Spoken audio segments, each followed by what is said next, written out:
looking at now, Flight Lieutenant Paul Farmer and Flight Lieutenant Gareth Allen repositioned the Chinook now for what they call the Gordy climb.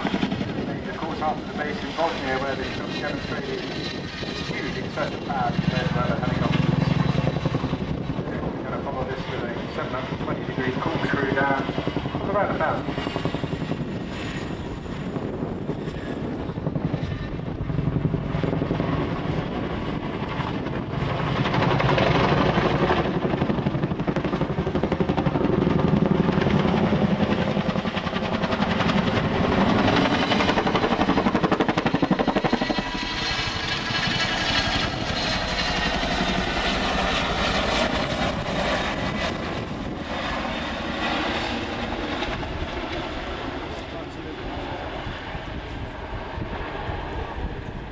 Been hugely popular on the air display circuit for this 2013. There's an opportunity on this run for the rear crew to show off their skills, and they're very proficient in waving, you will well know. It's, they switch between Sergeant Andy Caldwell and Sergeant Steve Jones.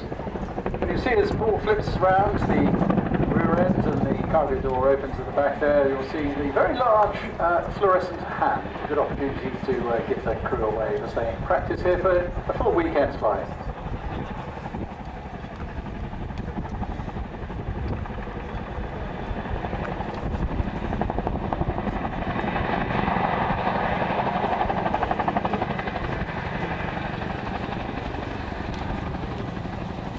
So as you give crew a wave there, you'll notice the three hooks underneath you can hold, would you believe, a huge 10.5 metric tons of weight on top of the 15 tons that the aircraft weighs. Very agile, adaptable and capable machine underpinning the bywords of the entire four vessels. And a hugely busy fleet, of course. The Chinook force in recent years massively engaged in Afghanistan in particular. That commitment began in 2006, and their missions there, George, regularly escorted by Army Air Corps Apaches, of course. Yes, we're all joined, all very joined up, and walking up the stairs right now we have the Sergeant John, JJ, who's going to tell us about the Apache later on. It's been a great relationship, actually, and of course we demonstrate wherever possible the medical emergency rescue team scenario, and that's worked to great effect.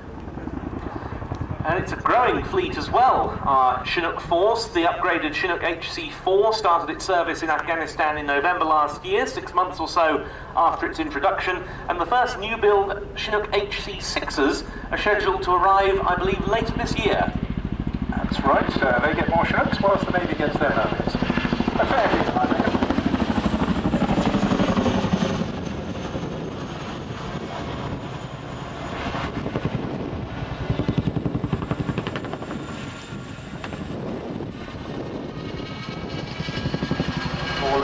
When it's roller coaster right now, familiar of course with many of the theme parks you may well have been to. Not a very pleasant experience on occasions, this one.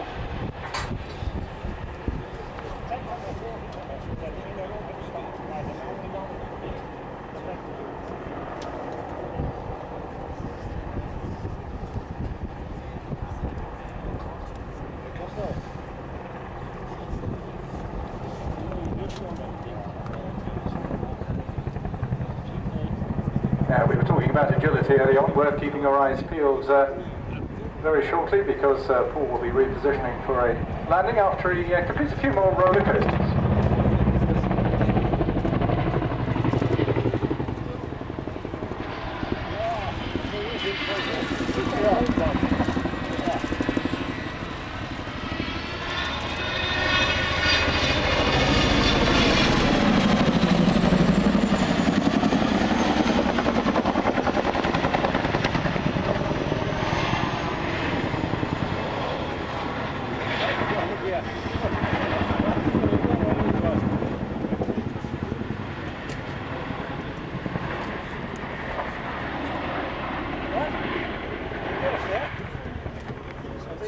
Years later, it's still in production and it's giving some of its most sterling service ever.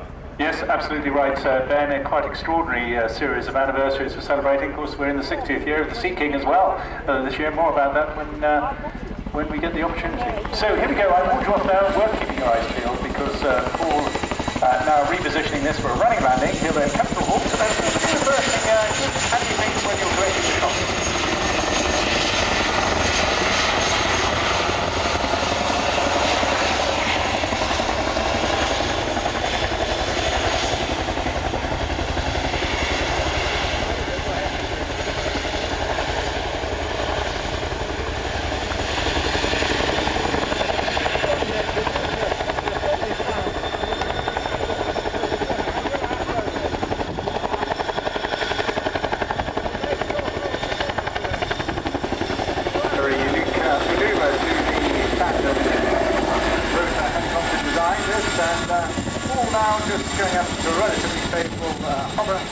give you a little nod.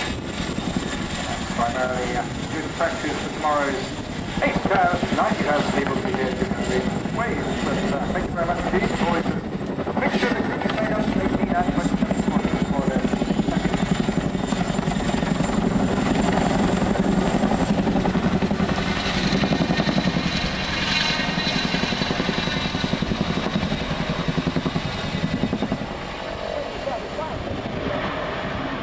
This is already a prize-winning display, having won the Boeing Trophy for Best Presented Solo Demonstration at the RIAT Waddington International Air Show, and I think it was equal winner of Best Rotary Display at Yeovilton last week. It was indeed. I was just